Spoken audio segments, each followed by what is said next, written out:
Chapitre 1. Le chemin du héros. Ce soir, la taverne est comme à son habitude, pleine. La bière à flot, et les clients parlent, comme à chaque soir, de contes et de légendes qui captivent tant les hommes.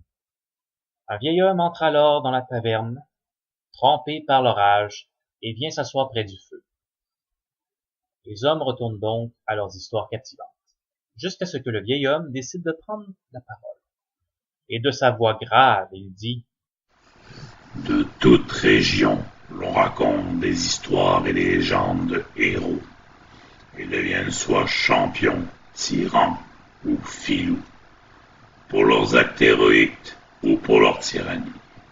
Ces hauts faits sont racontés de génération en génération, mais tous ces gens ont une histoire derrière leurs hauts faits, et cette histoire mérite elle aussi d'être racontée. Toute l'attention de la salle se porte alors sur lui. Le vieillard continue alors en se retournant vers son public.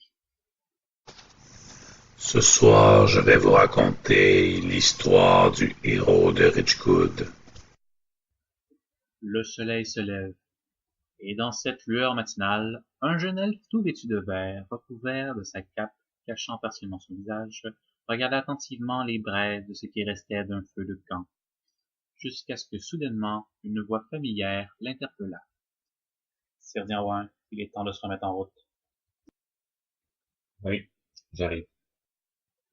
Le jeune elfe se redressa, prit son arc et ses flèches, avant de se retourner vers son compagnon de voyage.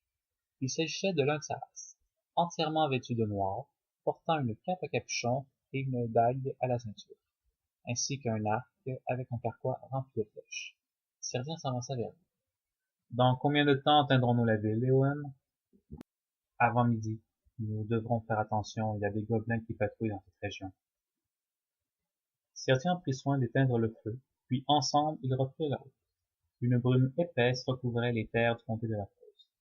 Nos aventuriers s'y avancèrent discrètement, à la fuite du danger. Le brouillard se dégagea enfin après quelques heures, et rencontrèrent quelques gobelins qui n'eurent aucun mal à se débarrasser. Alors que le groupe s'avançait vers la capitale de Richgood, un groupe de cavaliers s'approcha d'eux. Notre jeune elfe, méfiant, resta sur ses gardes, prêt à se défendre. Ils étaient 4 soldats à l'épée, protégés d'une armure de cuir plaquée, et sur le bouclier se trouvait le symbole du roi de la région. Les soldats du roi les interrogèrent sur la raison de leur présence à ces lieux. Rapidement, les soldats semblaient s'intéresser de plus en plus à leur cas. De toute évidence, ils semblaient chercher quelqu'un. Mais qui? Et ce quelqu'un ne semblait pas entretenir de très bonnes relations avec le royaume. Dites-moi, seriez-vous passé par le Grand Fossé récemment? C'est possible. Pourquoi? Le chef de ce groupe de soldats fit alors signe qu'on les encercle. Vous allez me suivre, sans faire d'histoire, jusqu'à Richgood. 2 soldats avaient déjà tiré leurs épées, prêts à réagir au moindre signe d'hostilité de leur part. Alors qu'un autre mit le pied à terre de sa monture. Notre jeune elfe, lui, rangea alors son arc. Puis-je savoir pourquoi? Vous correspondez tous les deux à la description d'un criminel recherché pour le meurtre de 50 personnes. Serdien afficha alors un air surpris. 50? Diantre! Nous devons nous rendre à Richgood de toute manière. Nous vous suivons. Coopérant avec les soldats, Sir Dianwain et Éowyn se firent déposséder de leurs armes avant d'être point liés derrière une monture différente afin d'être escortés vers Richgood, la capitale du royaume de Rick. Direction Richgood. Ça fait déjà un moment que nos 2 jeunes aventuriers sont escortés vers la capitale, désormais visible. Ils arrivent aux frontières du comté de la Fosse, sans avoir rencontré le moindre encombre sur leur route. Le petit cortège passe ensuite à côté d'un rocher de 4 mètres de haut par 2 mètres de large. Le sol était recouvert d'herbes vertes courtes en majorité et de terre battue. C'est alors qu'une flèche passe à côté du soldat qui retenait Éowyn captif, le ratant de peu, et vint se planter dans le sol devant. Embuscade! Protégez les prisonniers! Sans avoir eu le temps de réagir, une volée de flèches s'abattit sur les soldats. L'un d'eux reçut une flèche au niveau de la taille, mais réussit à rester en selle. Un second, se trouvant être celui qui gardait Serdien, reçut une flèche dans le bras gauche et laissa tomber son épée au sol. Le chef de la troupe reçut une à la même place, mais surmonta la douleur et conserva son arme en main. Sans perdre un instant, les assaillants se ruèrent dans la mêlée. Ils étaient 5 gobelins. Ces êtres à la peau verte et virue faisaient 1,20 m de haut, équipés de pièces métalliques en guise d'armure, et armés d'épées, de couteaux et de lances rouillées, foncèrent sur leurs victimes. Sir-Gawain remarquèrent que 4 autres gobelins se situaient sur les rochers et qu'ils étaient équipés d'arcs se préparant à lancer leur seconde volée de flèches. Les elfes trouvèrent refuge derrière leur monture où ils étaient retenus par des liens, afin de ne pas être ciblés par l'ennemi. Là, je t'avoue que je ne sais pas si je dois rester passif. Pour ma part, je n'ai guère envie de rester là à me faire canarder par de stupides gobelins. Entre-temps, 4 gobelins avaient bondi sur le chef de la troupe. Ils le parsemaient de coups, mais rien ne semblait vouloir le mettre à terre. Le 5e, lui, s'attaqua au guerrier, blessé à la taille. Il lui porta un coup violent au bras gauche avec sa lance, ce qui non seulement le fit perdre son arme, mais en plus lui laissa une belle entaille au bras. C'est alors qu'une seconde salve de flèches s'abattit sur le groupe. Le chef de la troupe prit une flèche en pleine tête et tomba raide mort. Le geôlier d'Éowen reçut 2 flèches dans son bras gauche et fit tomber son épée, alors que celui de Sir-Dian prit une flèche dans l'œil et tomba sans vie de son cheval. Sans perdre un seul instant, Éowen se précipita sur l'épée que le guerrier avait relâchée et coupa ses liens. Sir-Dian l'imita et tous les deux récupérèrent leurs équipements. Ne sont-ils pas un peu trop nombreux pour nous? S'inquiéta le jeune elfe avant de tendre son arc et tirer sur un archer qui le reçut en pleine tête. Puis il fit signe à son compagnon.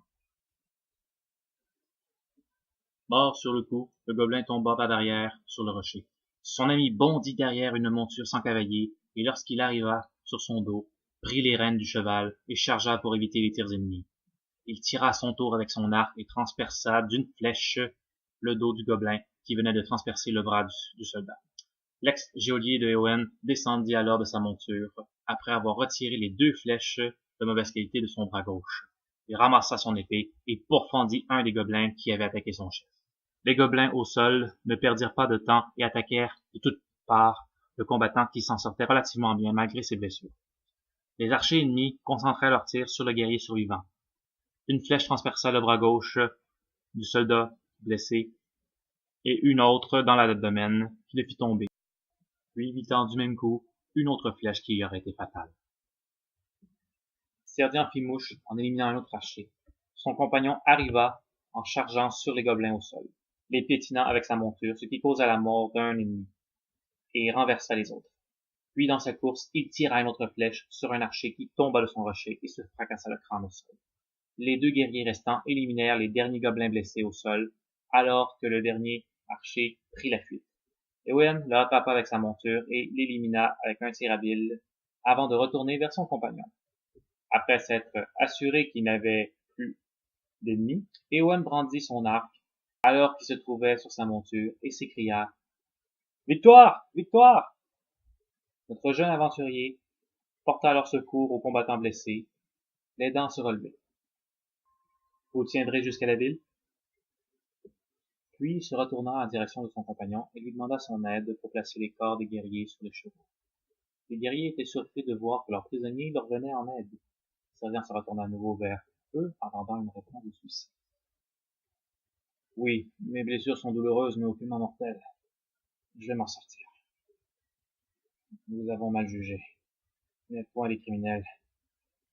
Vous êtes des héros. » Le guerrier évita alors le regard comme s'il l'avait honte. Éowen arriva rapidement et appliqua les premiers soins aux combattants.